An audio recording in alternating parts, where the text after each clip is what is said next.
Um, Okay, thank you very much. I'm going to call this meeting of the East Gloucester Veterans Memorial School Building Committee to order. This meeting is recorded by video and audio. Whoops, can't see anymore. Sorry. I was reading something.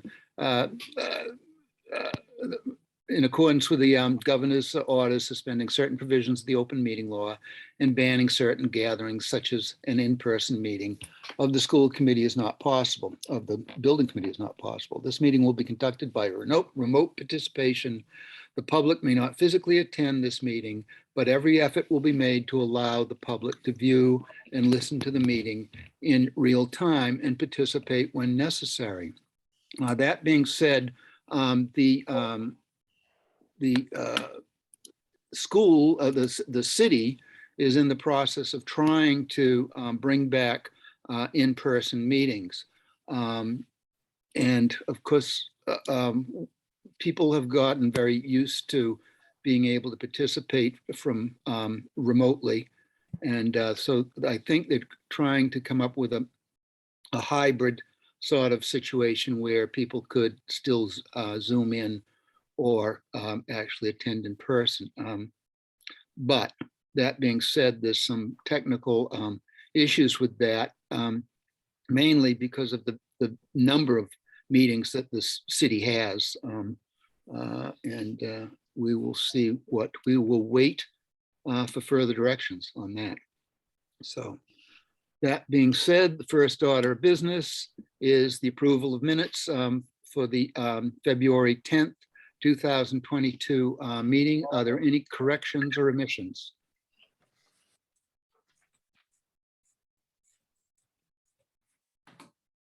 Okay, seeing none, I will make a motion that we approve the meeting minutes of February 22nd as February 10th as presented.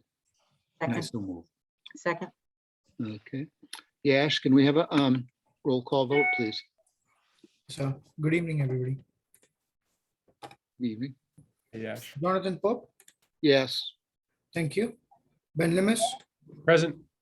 thank you. Richard Safar, Yes. Present. Both. thank you. Greg Kadat-Matori, Not here. okay. Katie Clancy, Yes. thank you. Donna Compton, Is no longer here. okay. John Dunn, Yes. thank you. Gary Frisch, Yes. thank you. Matthew Fusco, Yes. thank you.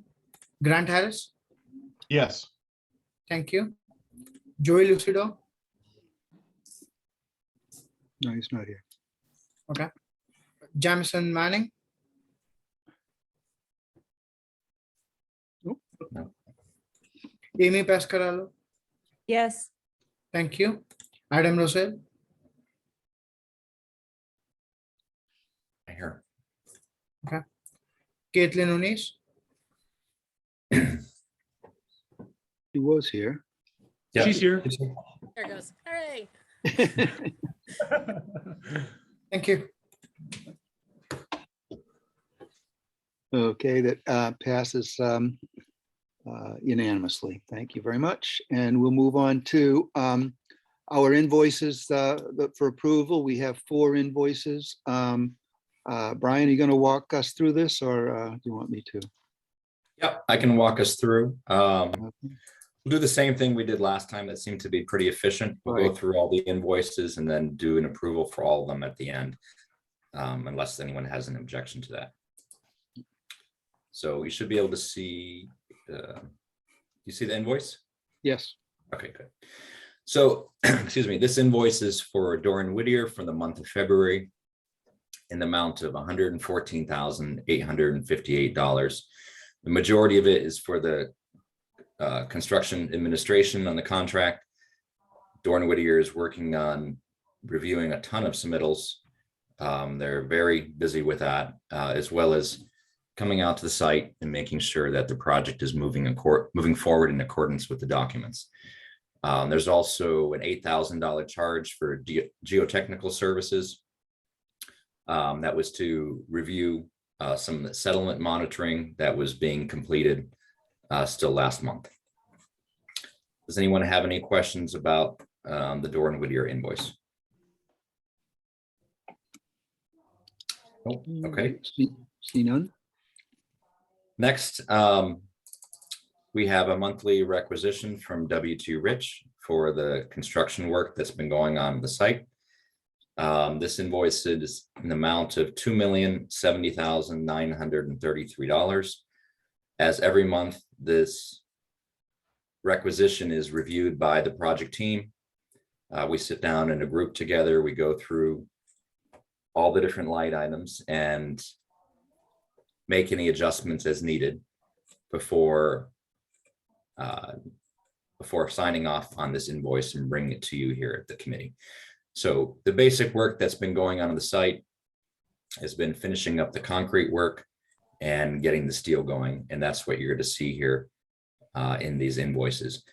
There's also the overhead costs for the construction manager for W.T. Rich. That's presented in here as well.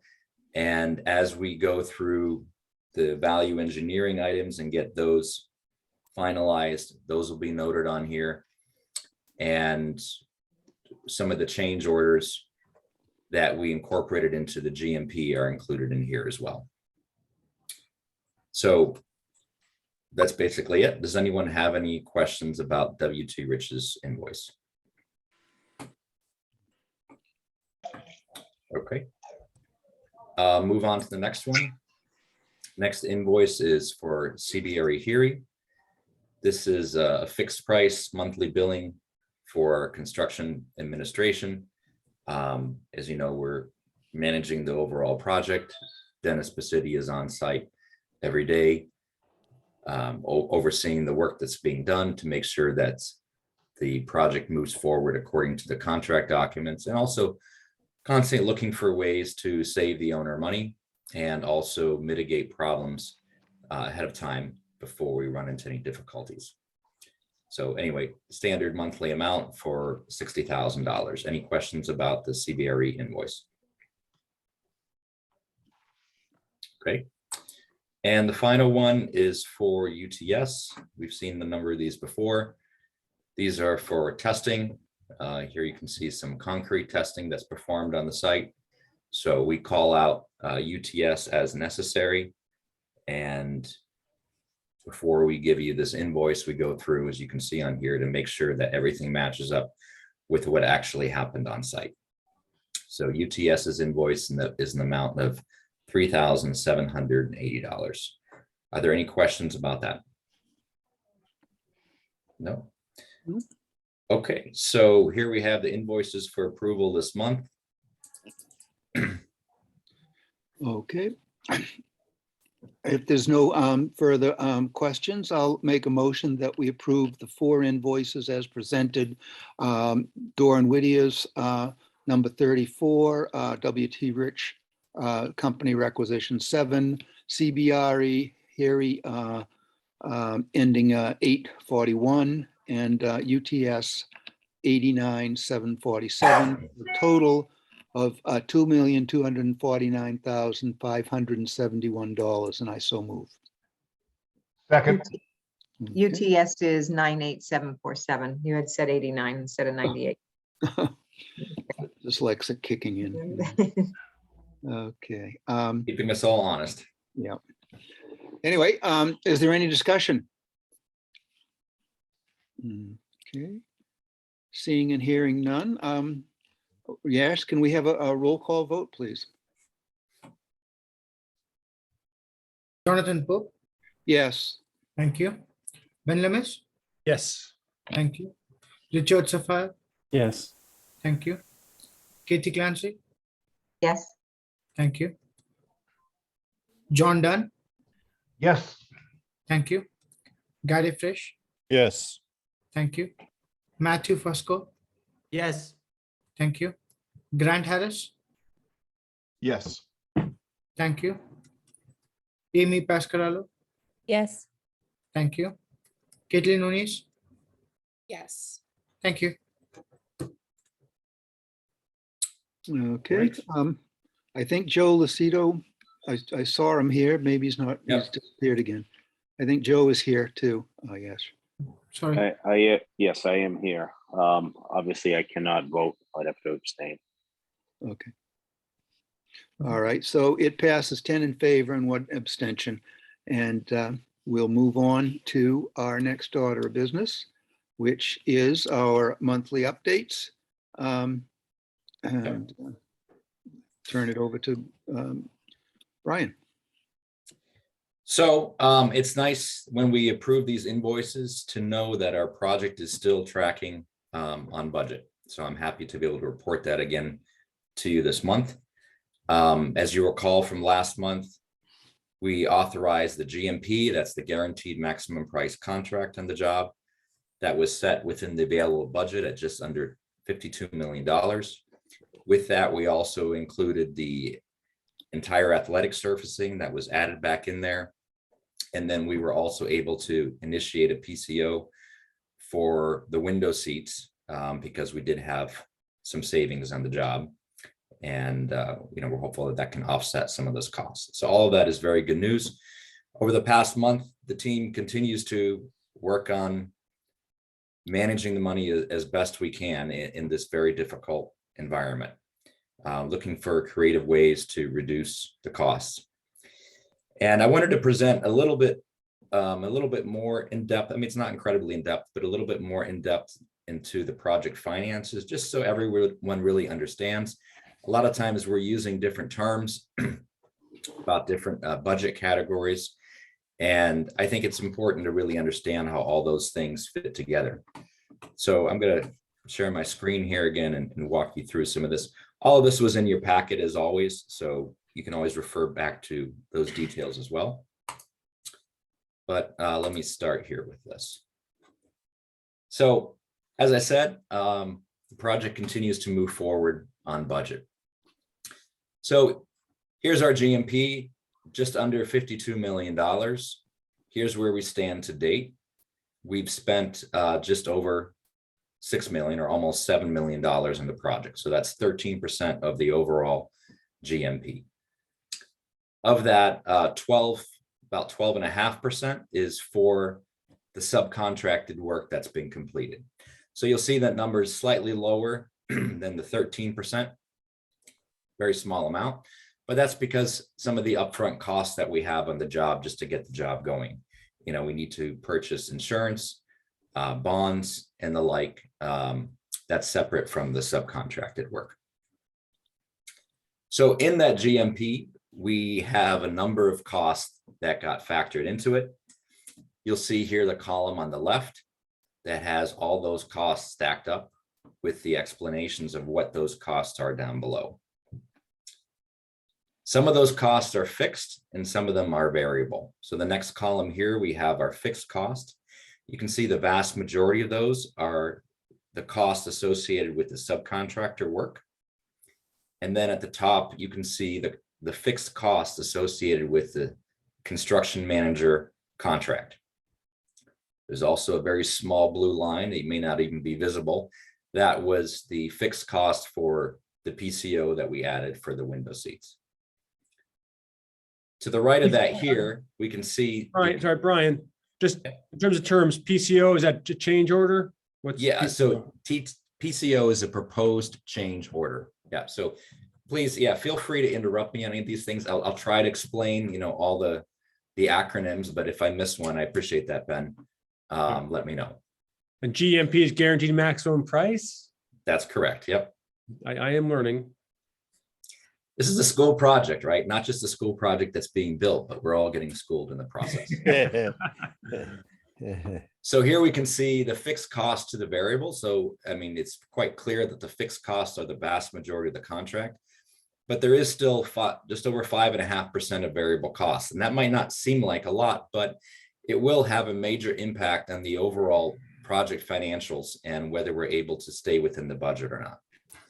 So those variable costs are broken down into these categories here on the right. I'm going to go through the definitions of these in a minute, but you can see approximately how much we have in each of these.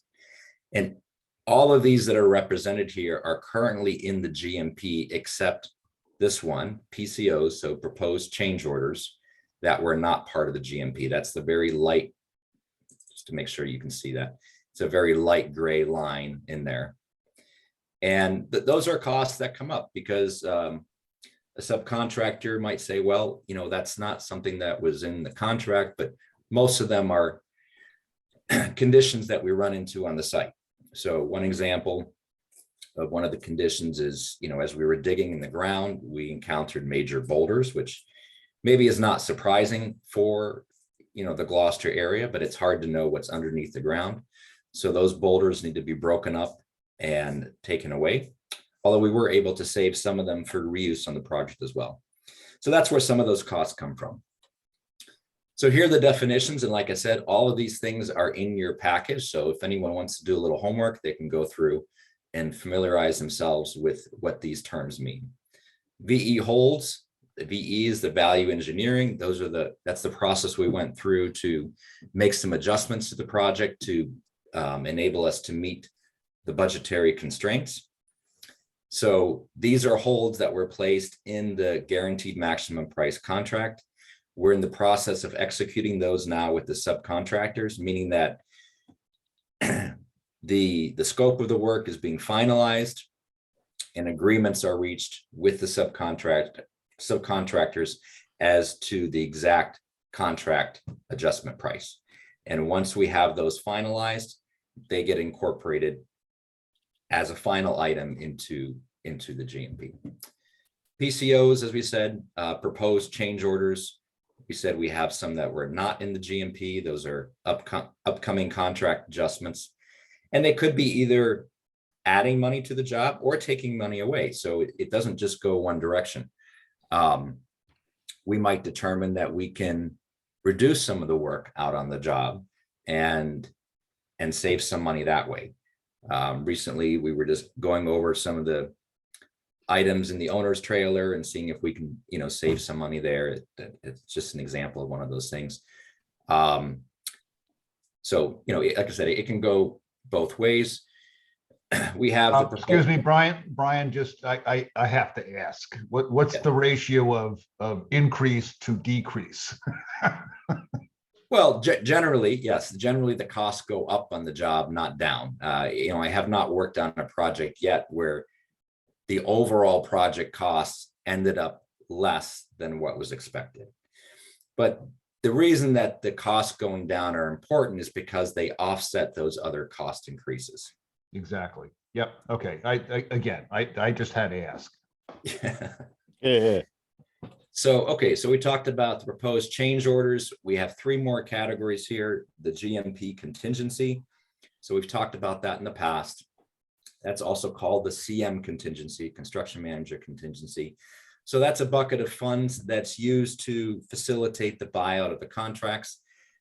When the GMP is issued, not all the contracts are finalized. So in the end, through negotiation, the price might be higher or lower than what you anticipate ahead of the time. Any of those unused funds at the end of the job are returned to the owner. So any cost savings that we can secure now, even though they won't change the GMP value, any leftover money will be returned to the owner at the end of the job. So when we review these LORs, which are the letters of recommendation, which are basically outlining the contract that's going to be issued to the subcontractor.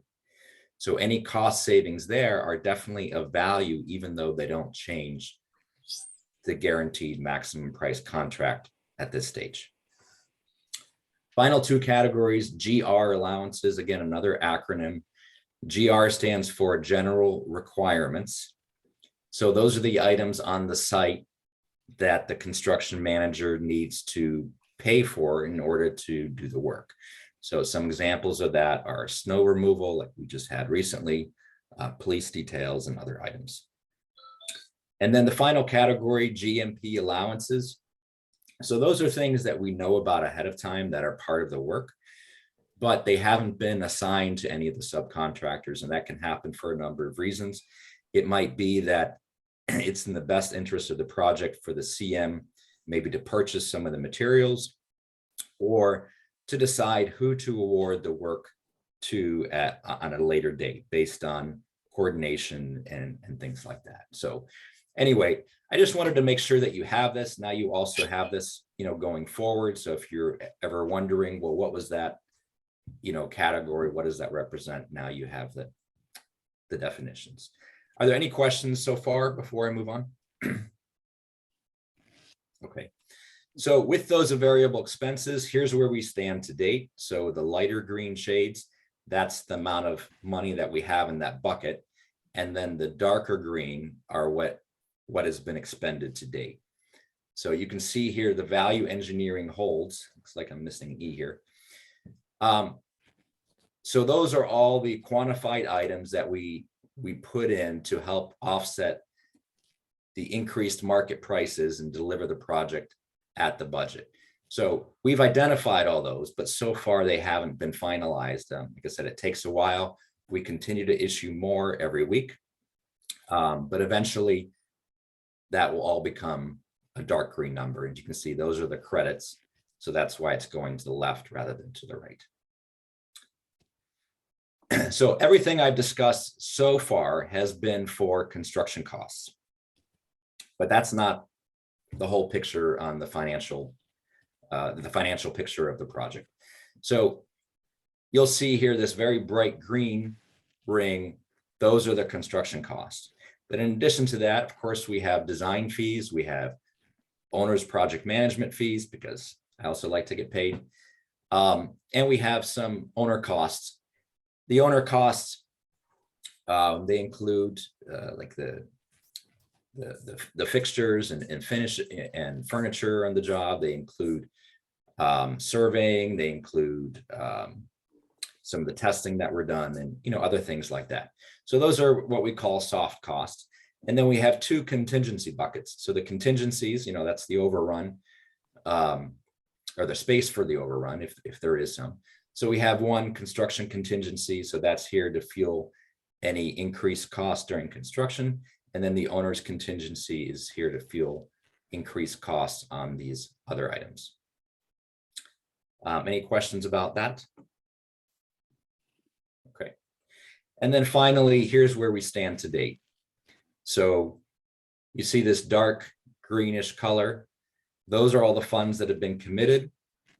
The contingency funds that we just went over, that's that little part here, that's the reserve. And then here's how much we've spent to date. So hopefully that was helpful to get a grasp of what, what's going on in the project and explanation of some of these items. Thank you. That was helpful. Good. Okay. Thank you, Brian. Very helpful. So that's the budget. Moving on to the schedule.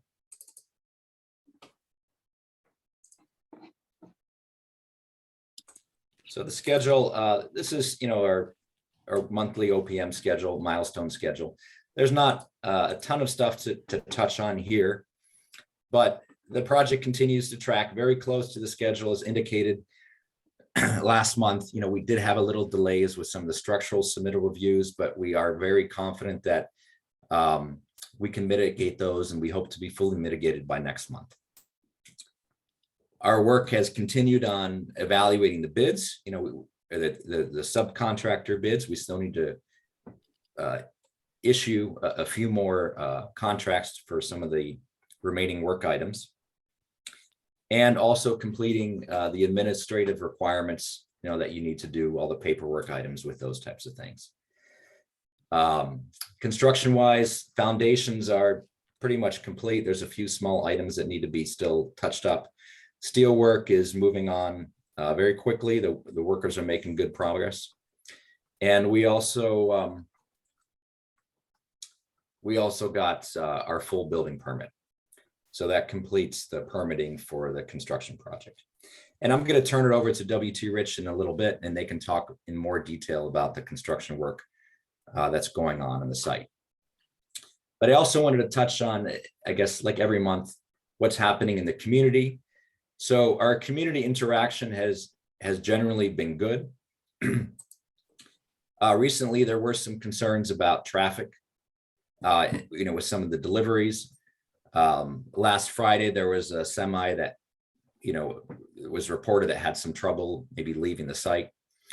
And semi deliveries can be very difficult in an urban environment, but they are part of daily life in the city. They happen not only on construction sites, but also for retail and industry as well. To date, we've had close to 50, I would say about 50 successful semi deliveries without incident, or other than, the one that was mentioned, the complaint. Even today, I was out there on site and I witnessed a few semis leaving Webster Street, making that turn back onto Eastern Avenue, and they didn't have any difficulties and there were no issues with the traffic.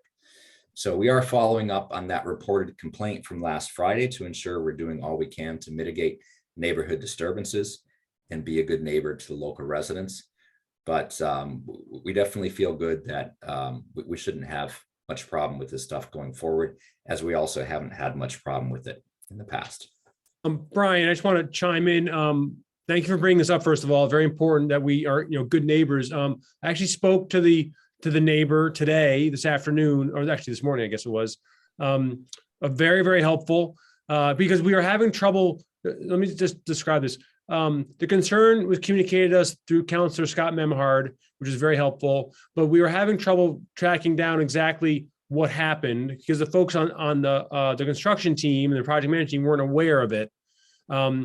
It was a case where, and so eventually Mr. Memhard was very helpful in connecting me with the individual who made the claim. I'm being private. I'm not explaining who she is, who the person is, because I didn't ask her permission to share her name. So I want to respect her privacy.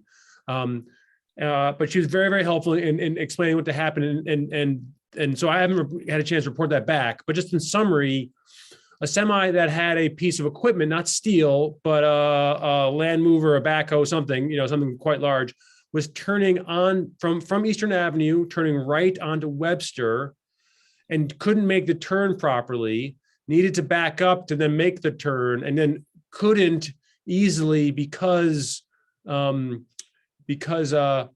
traffic there, like there normally is, right? Ultimately, someone from the construction project came down and helped out that truck, and they were able to go on their way. But since then, in relation to this, this one concern that we've heard, a specific concern, have talked to DPW.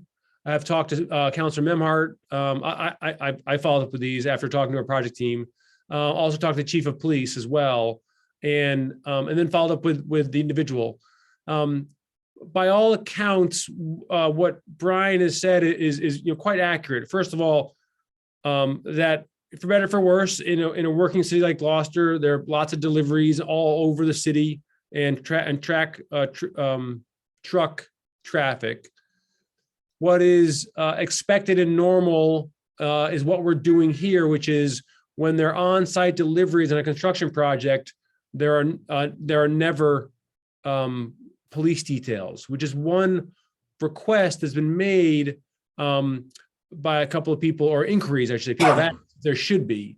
When there are on-street deliveries for construction project, occasionally you have a police detail, but more often you'll have a cruiser come by to help out, or the construction team help out while that's happening to direct traffic. So we're a couple things. In those discussions with the project team and others, we've decided to do a few things. One, add construction zone signs in a variety of places around the site, on the roads. We're looking into that, and we'll do that. Then also want to make sure that in terms of Brian and the team, also want to discuss with you at some point, how can we make sure when we know deliveries are coming, that somebody's there down at that turn, essentially ready to help out if necessary. That is a difficult turn to navigate for some trucks. The individual who I was talking to before I shared any suggestions with her, she came up with both those suggestions. So very much on the same page of just needing somebody from the construction site to help this sort of thing out, not a police detail. Folks understand police details are costly. They're not warranted in these situations for what's happening at our site, but just want to work through with the team, after this meeting, just to make sure we can put a couple of things in place, which I think are reasonable and will help in those, few cases where a driver needs some support. John, I see you have your hand raised. Yeah, I guess I would like to be part of that discussion. Police details are costly because there's, minimum hours involved. So, we do want to be careful. We do want to also, address the issues of the folks in the neighborhood as well as the safety on the street. But police details are probably not the best way to go for this. But we can talk a little bit more, over the next couple of days about, any issues that may come up. No, John, just to be clear, what we were in terms of talking to DPW, police chief, as well as the neighbor as well, all agree that police details are not necessary. Okay, good. All right. Yeah, Thank you. just that some support from the construction, from folks on site to come down, to help out when necessary, expecting a delivery, knowing it's on its way, and then to be there if necessary to help direct them. So that's very clear by all accounts that police details aren't necessary and don't actually happen in cases like this where folks are unloading on site. Right. Right, and that's fine. I mean, I would be happy to bring my red Kia down from City Hall and put my blinkers on and just hold up traffic. And that would be a lot cheaper. Sign them up. Yeah, well, and also, as we discussed, we've had, like I said, I think the last time I counted was last week. So really, it's probably well over 50 deliveries, semis there to the site. So it's not a common thing, and those things can happen in traffic with any driver. Any driver can make a turn a little wrong and get into a pickle. But obviously, if you have a larger vehicle like a semi, it creates a little more disturbance than a small passenger vehicle. Yeah. So, great. Okay. So like I said, I was going to turn it over to WT Rich to talk about the construction activities. So let me do that here. I'm going to pull up presentation. Okay, and zoom in.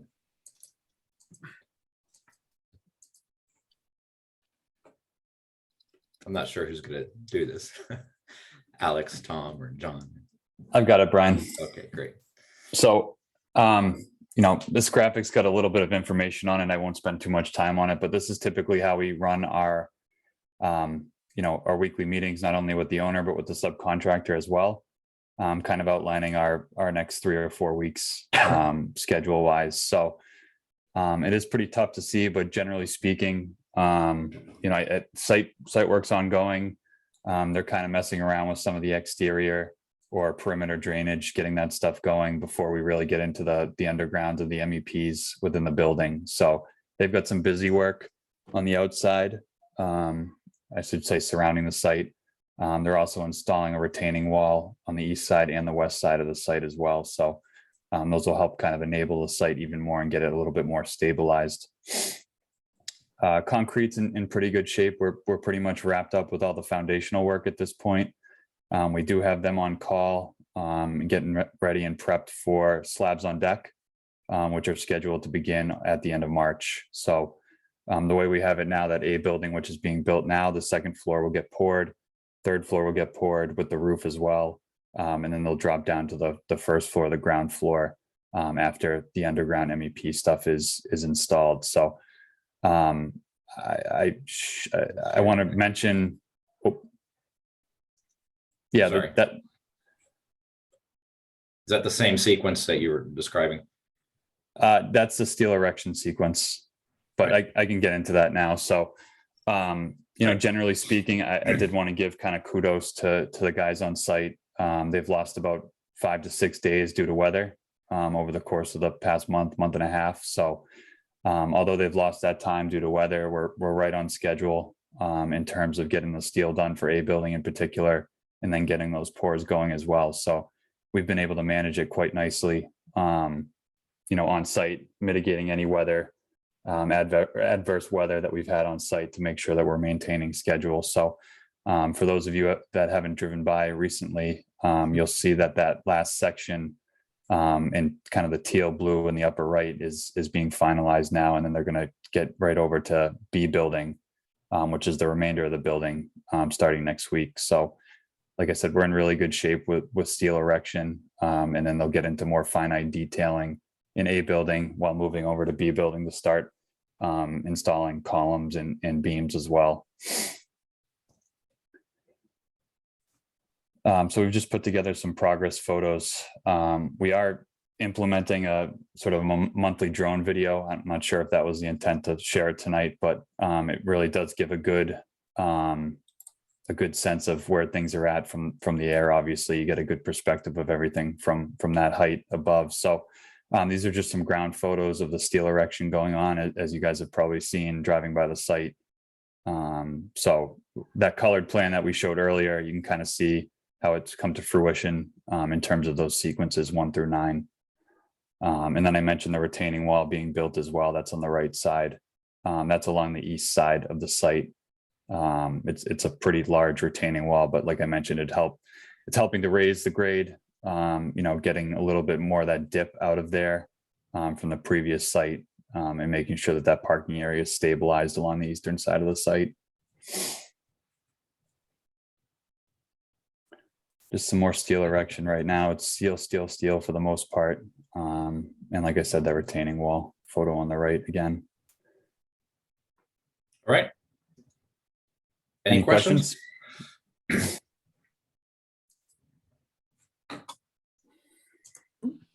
All right.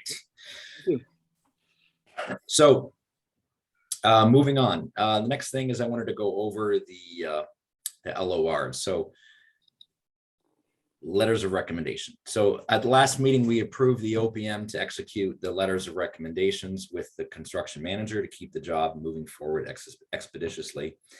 And I told you that I would review the executed LORs with you so that you were aware what had been awarded. So I just wanted to run through that quickly. Let me pull that up here.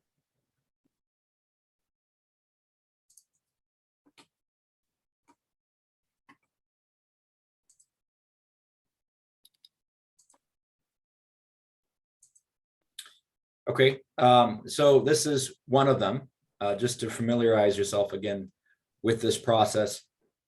So this has to do with awarding part of the work to a certain subcontractor and the terms of that contract. So these are pretty lengthy documents. You'll see this one here is 42 pages long. So it's a lengthy process to go through all of those. There are a number of meetings with the different subcontractors first before these are finalized, and WT Rich does the final negotiations with them. You'll see here in the letter of recommendation that WT Rich has indicated, all these different subcontractors that were being considered, and then who the final recommendation is for. In this particular case, there was a cost savings comparative budget, which is always great, and identifies the scope of the work and such.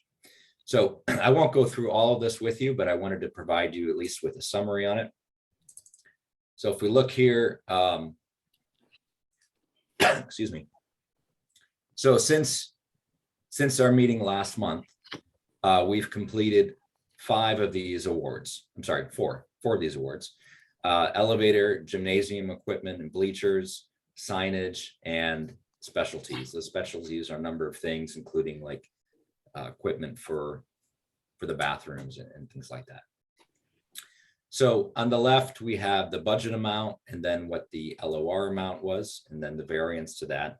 But what I want to focus on is the amount to the GMP, because that's really kind of where we are at this stage in the project. So the first 2, the elevator and the gymnasium, they came in right at the amount that we were expecting. So there's no variance for those. But the signage and the specialty packages, the final numbers ended up coming under what we had in the GMP. So we were very happy with that. We have a significant amount of savings that we incurred with this next round of buyouts. So you can see it's $93,000. $93,000. So as mentioned before, that doesn't change the GMP value right now. However, those funds are available for using on the project and offsetting other costs. And, if things go well, we might be able to use them as we have before to buy back some of those items that we had to eliminate from the job if desired. And if not, then that money would go back to the city at the end of the job. Coming up next, we have, I guess, 6 more that need to be awarded. So you can just see what those are down here: window shades, theatrical stuff, athletic surfacing, playground, fencing, and landscaping. And some of those are already underway. They're just not finalized at this point. Does anyone have any questions about those executed LORs? Okay.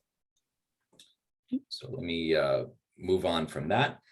The next item then on the agenda is I wanted to talk about, let's see, go to the right folder here, the reporting that we're doing.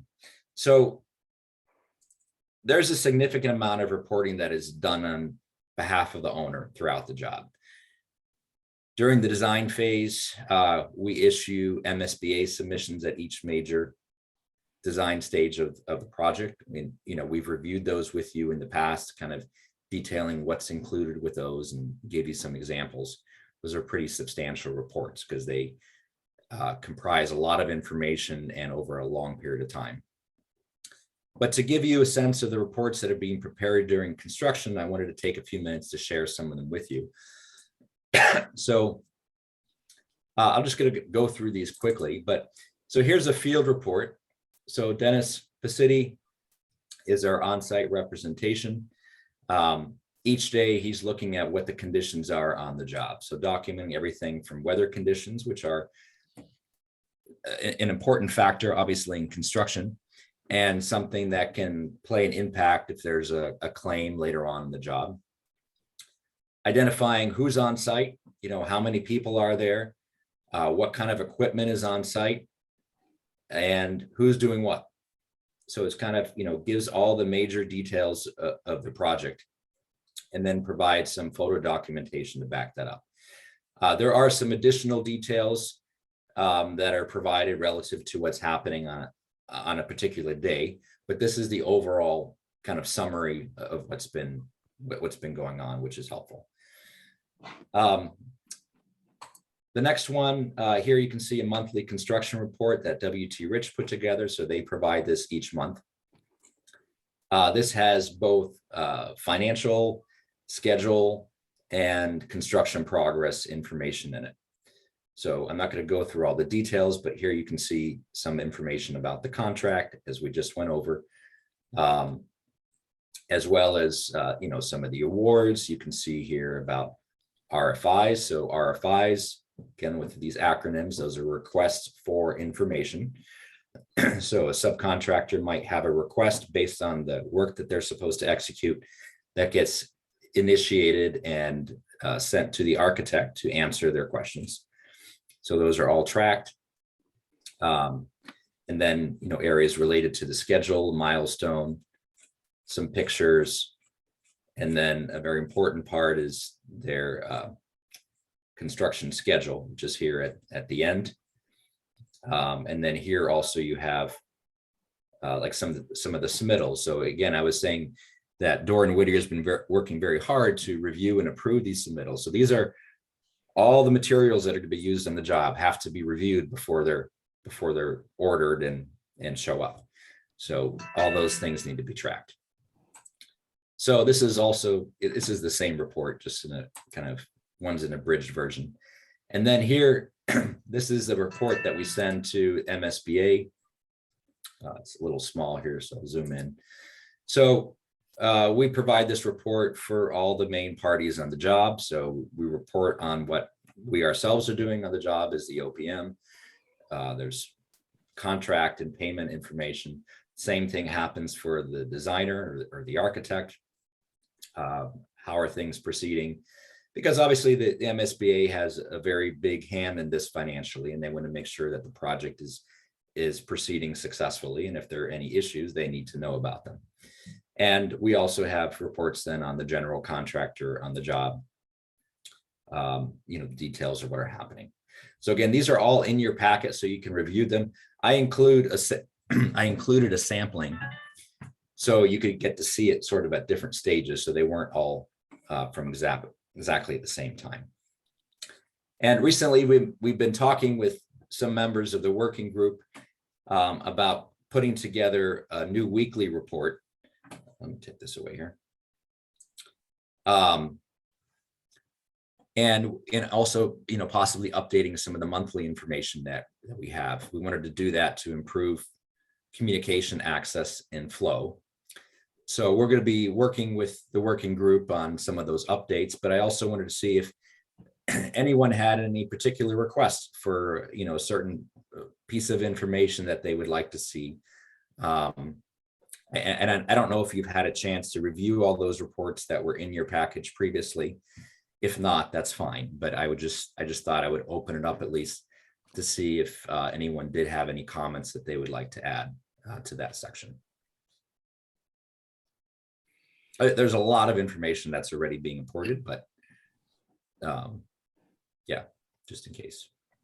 Well, I guess from my point of view, number one, I think the project is going along very, very well, and thank you for all involved. And there probably is always going to be some question from the public as to who's doing what and why does this cost as much as it does. And I think, what many people don't recognize is the amount of reporting that you folks have to do back and forth to each other, to the owner, to the MSBA.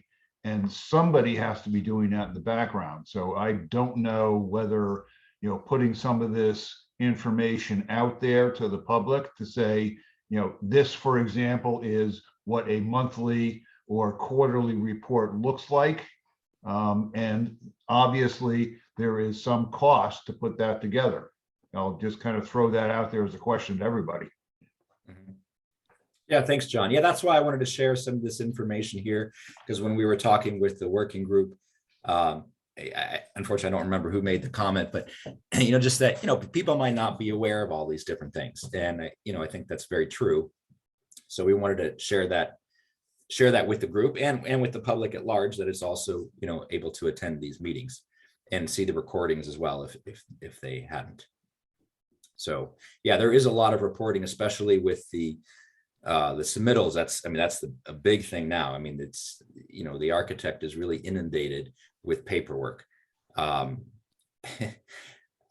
hate to say so, but there's stuff happening weekends, 11 o'clock at night, trying to get the stuff done in a timely fashion, because we have to get these approvals in order to get the materials ordered, because of the long lead times that have really impacted us from all these COVID shutdowns and all the other things that are going on in the world. So we're trying to stay ahead of it. It's not easy, but the team is doing a good job on that. Anything else before I move on to our final agenda item? No, I don't see anything. Thank you, Brian. That was very helpful. One last thing, sorry, Jonathan, and Brian, just my ongoing refrain, and you references of first of all, let me echo John Dunn's remarks of the documentation is thorough and impressive on so many levels. Really so important. The MSBA exists because of long-standing issues and concerns around the Commonwealth, around public building projects and matters related to them. And so that those checks and balances and reporting are, a way that all of us assure citizens and taxpayers that their money is being used well to create high quality projects. And it's something that, while it's onerous for all of us in many ways, especially the project team, it leads to a level of competence, quality, and assurance that, is really necessary. So hugely important work, and I appreciate all of that. The one thing I'll just, separate from all of that, in terms of just reporting, something that's actually much easier, and you and I, we've been talking about it, but just,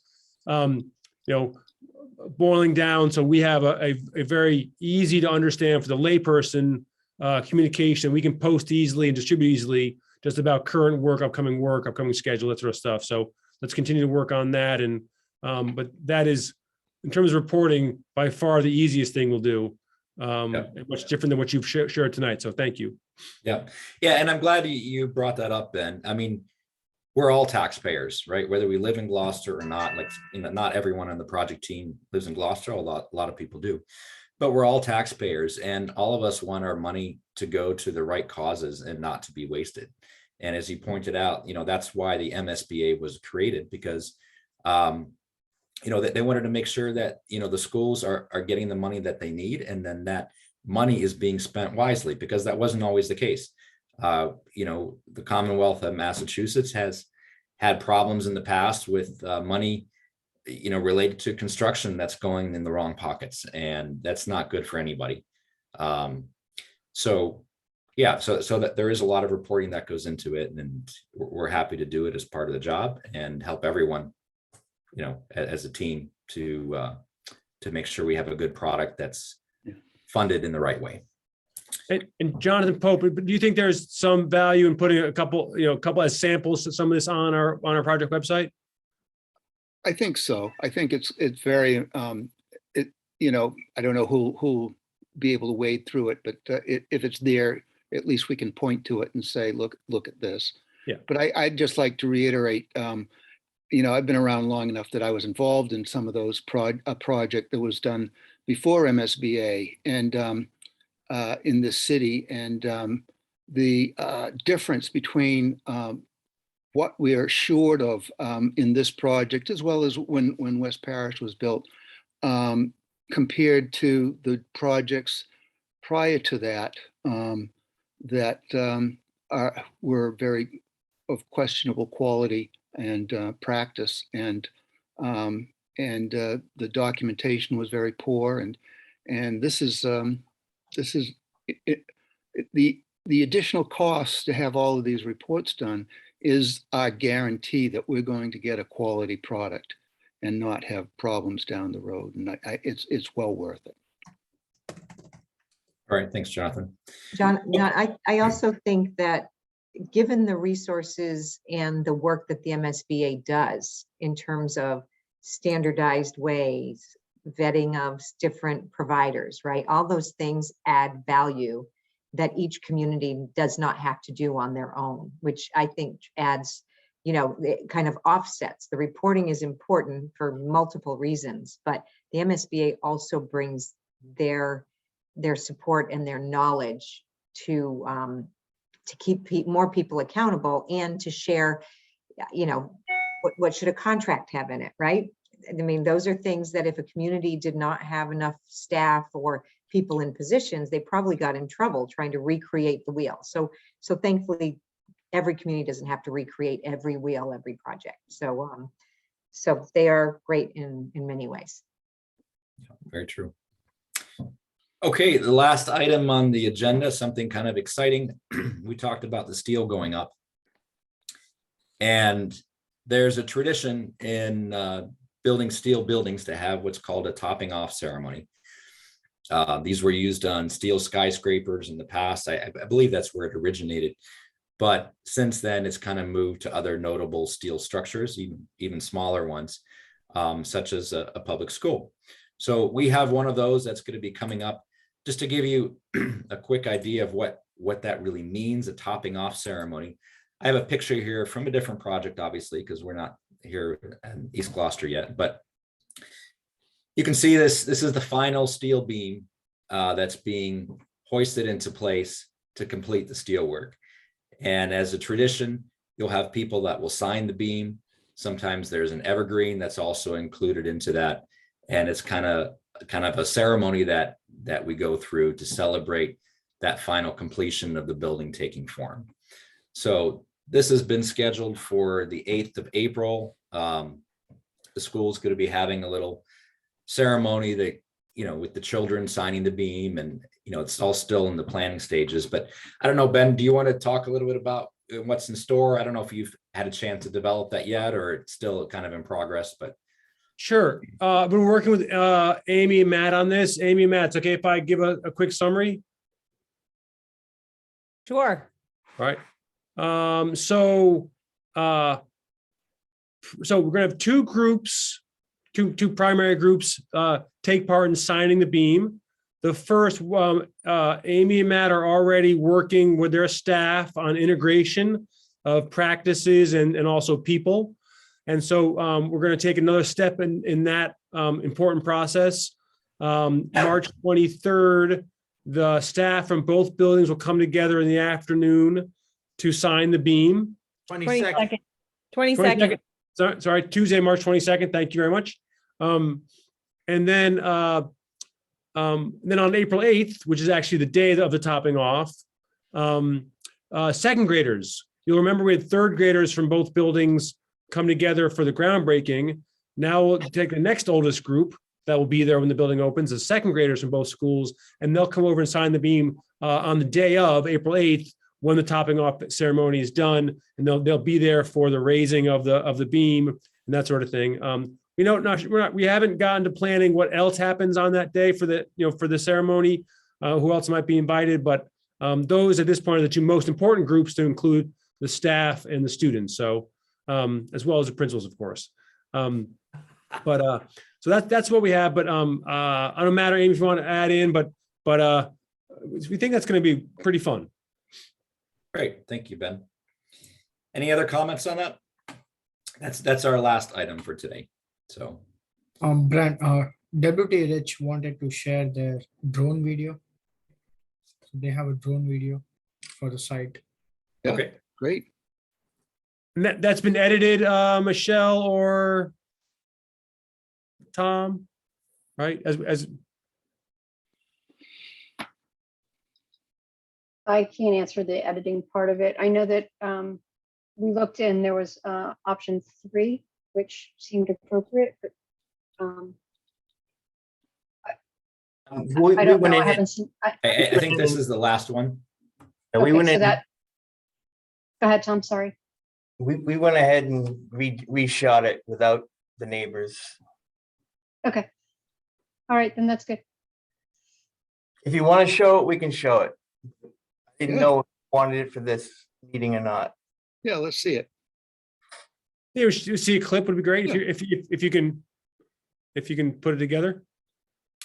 So who can pull it up? I got it. Okay. Post disabled screen sharing. You gotta enable screen sharing, Brian. Yeah, I don't think, but Maria can do that. Or no, wait, maybe I can do that. Okay. You're all set. Okay.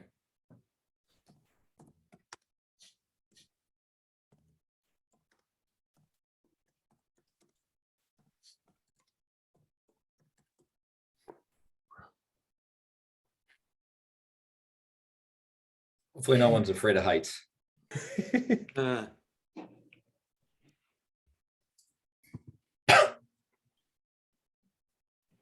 you can see the footprint of the B building. And then the steel almost finished on the A part of the building.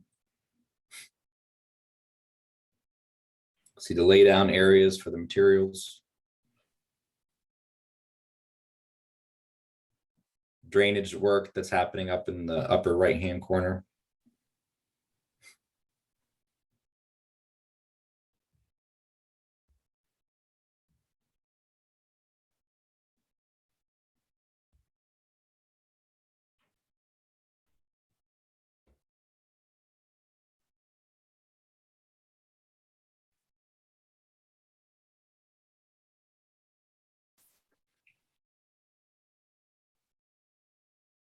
How's that? Great. Can we get links to that to share that with our families? Ben has it. All right. All right, that's all I have. Thank you, Okay. Tom. Is there any other business before we adjourn? Thank you for the video. That's exciting. Okay. We are going to be in the process of updating the roster of members of the committee. So I actually had a question for Katie, if she's still here. You are now a veterans parent and no longer an East Gloucester parent? Yep. Okay, so that covers that for us. Okay. Thank you very much. And it won't be after fifth grade gets out, so I have to end my time, but. All right. Well, do we have a motion to adjourn? So moved. Second. Okay. Yes, can we have a roll call vote? Sure. Jonathan Pope, Yes. thank you. Ben Lemus, Yes. thank you. Richard Safar, Yes. thank you. Kathy Clancy, Yes. thank you. John Dunn, Yes, and thank you all. thank you. Gary Frisch, Yes. thank you. Matthew Fusco, Yes. thank you. Grant Harris, Yes. thank you. Amy Pascarello, Yes. thank you. Joey Lucido, I think he's gone. Caitlin Unis, Yes. thank you. Okay. All right, and that's unanimous. And this meeting is adjourned. And thank you all very much. And enjoy the weekend and the coming weeks in the See you spring next like month. weather. Yep. Spring like weather. Thank you, Jonathan. Thank you, everybody. Okay. Good night. Good night.